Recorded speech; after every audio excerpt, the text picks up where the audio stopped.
Hello বন্ধুরা, good morning, welcome back to my channel happy TV family. তোমরা সবাই কেমন আছো? আশা করছি সবাই অনেক অনেক অনেক ভালো আছো। আমি আমার ফ্যামিলি সবাই কিন্তু খুব ভালো আছি। আমি পাপিয়া চলে আসলাম নতুন সকালে নতুনভাবে একটা মিষ্টি ব্লগ ভিডিও নিয়ে ঠিক তোমাদের সামনে। আজকে হলো গিয়ে বৃহস্পতিবার, আর এখন মাঝে সকাল সাড়ে নটা 10টা মতন। তো এখন থেকে আমরা নিউ ব্লগটা স্টার্ট করলাম।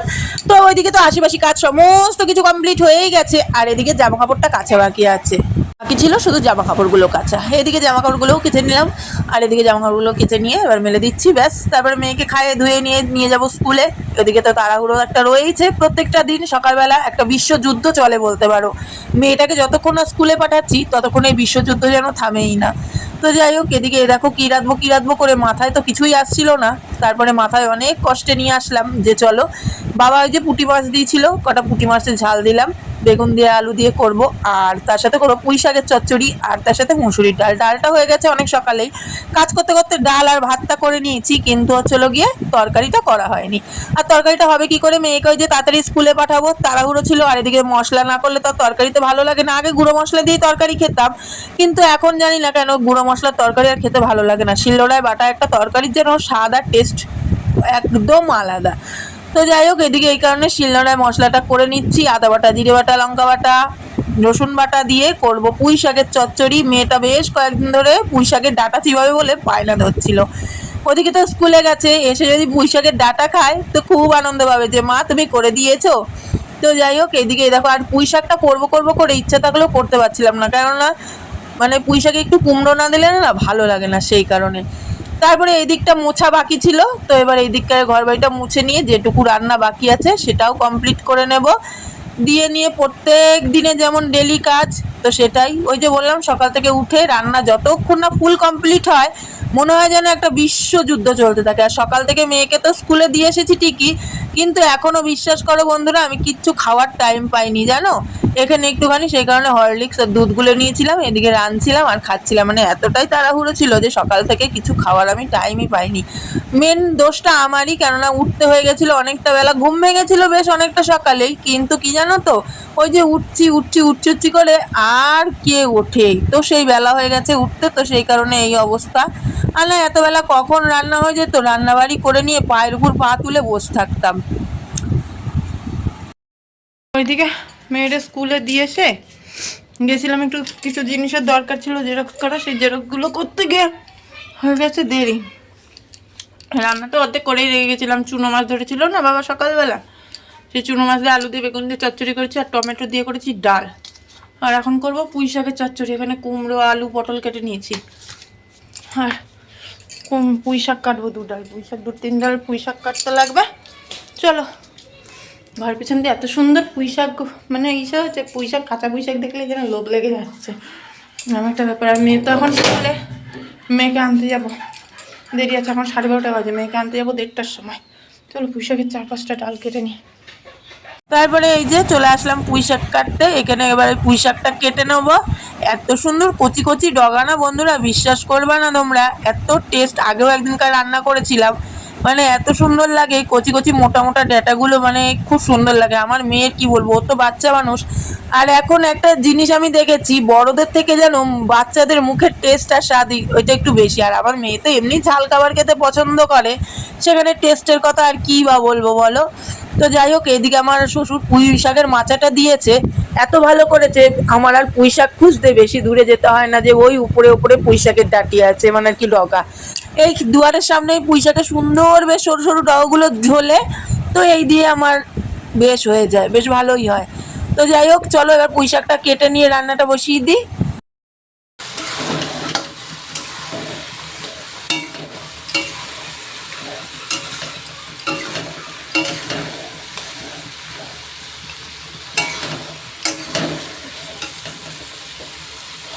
মাছ ভাজা তোলা হয়েছে, আর কড়াইটা নিচ থেকে নড়ে যাচ্ছে, না ধরে নাড়া দেওয়া যাবে না তরকারি।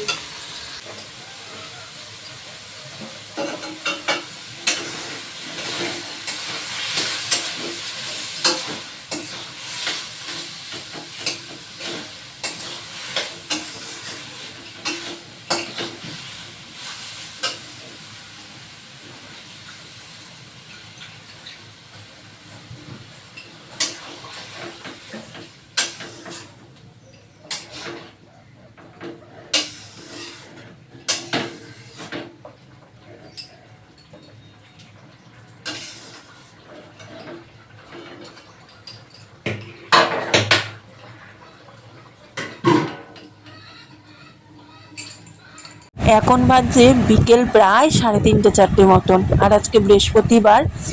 এই যে পুজো করতে বসেছি। আজকে অনেকটা বেলা হয়ে গেছে বৃহস্পতিবারের পুজো করতে। কি করব বলো বন্ধুরা, এদিকে সংসারে কাজ বাজ সামলে, ঠাকুর তো সবই দেখছে। ইচ্ছা থাকলে উপায় নেই যে সকাল সকাল কাজ করব। একেবারে মনে হয় কাজকর্মটা গুছিয়ে নিয়ে পুজোটা স্নান ধান করে নিয়ে একটা যেন নিজের মধ্যে নিজের একটা আলাদাই বেশ ভালো লাগা আসে। তো যাই হোক, এদিকে দেখো আমার বৃহস্পতিবারের পুজো কমপ্লিট। আর এখানে এবার চলো ঘরটা পেতে নিই। ঘরটা পেতে নিয়ে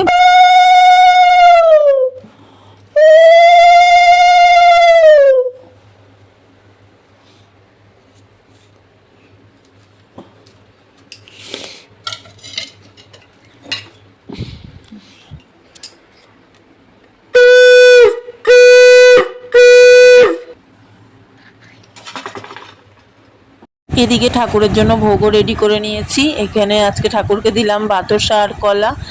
কলাটা ভাগ্যিস ঘরে আনা ছিল, পাড়ার দোকানে আজকে আর কলা পাইনি, বললো যে কলা আজকে নাকি আনেনি, তো ভাগ্যিস ঘরেই ছিল। তো সেখান থেকে আমার পুজোটাও হয়ে গেল নিশ্চিন্ত মনে বৃহস্পতিবার।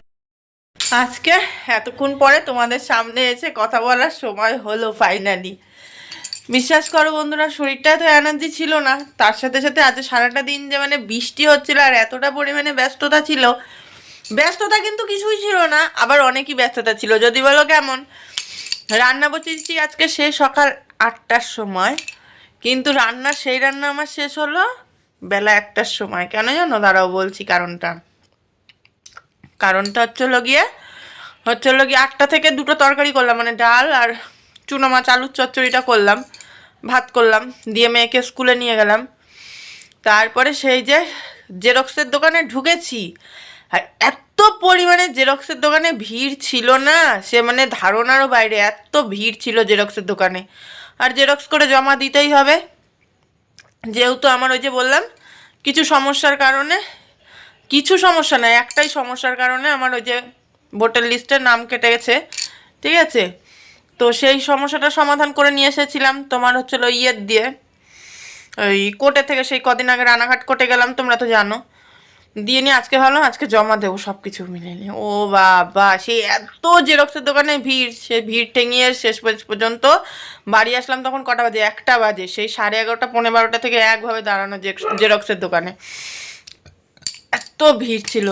তো তারপরে স্কুলে এসে তাও কি হলো জানো, যে স্যারের কাছে জমা নেয় ওই স্যার আজকে স্কুলেই আসেনি, উনি নাকি কিসের ট্রেনিংয়ে গেছে। তো যাই হোক, সেই কারণে উনি আজকে আসেইনি। এত ঝামেলা আর ভালো লাগে না, জানো না। তো তারপরে কালকে যদি আসে দেখা যাক কি হয়।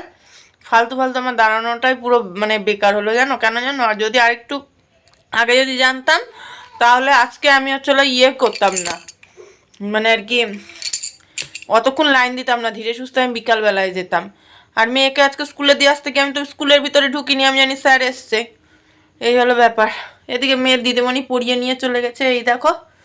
এবার মেয়ের বই খাতায় দেখি কি কি পড়া দিয়েছি, একটু পরে মেয়েকে পড়াতে বসবো, চলো। ধীবর কেমন মাছটি ধরে, ধনুক ধর তন্দনের সূক্ষ্ম ধনুক, হাতে হাত একতে হাতে শিকার তারসের শিকার কার শিকার ধরে করে কর একলে করে শিকার করে ধীবর ধাদি কি বড় ধীবর। তো চলো বন্ধুরা, আজকে মেয়েকে পড়াতে পড়াতে আজকের ব্লগটা আমি শেষ করলাম। সবাই অনেক অনেক ভালো থেকো, সুস্থ থেকো, সাবধানে থেকো। দেখাবে নতুন একটা মিষ্টি ব্লগের সঙ্গে। আজকে অনেক টাটা।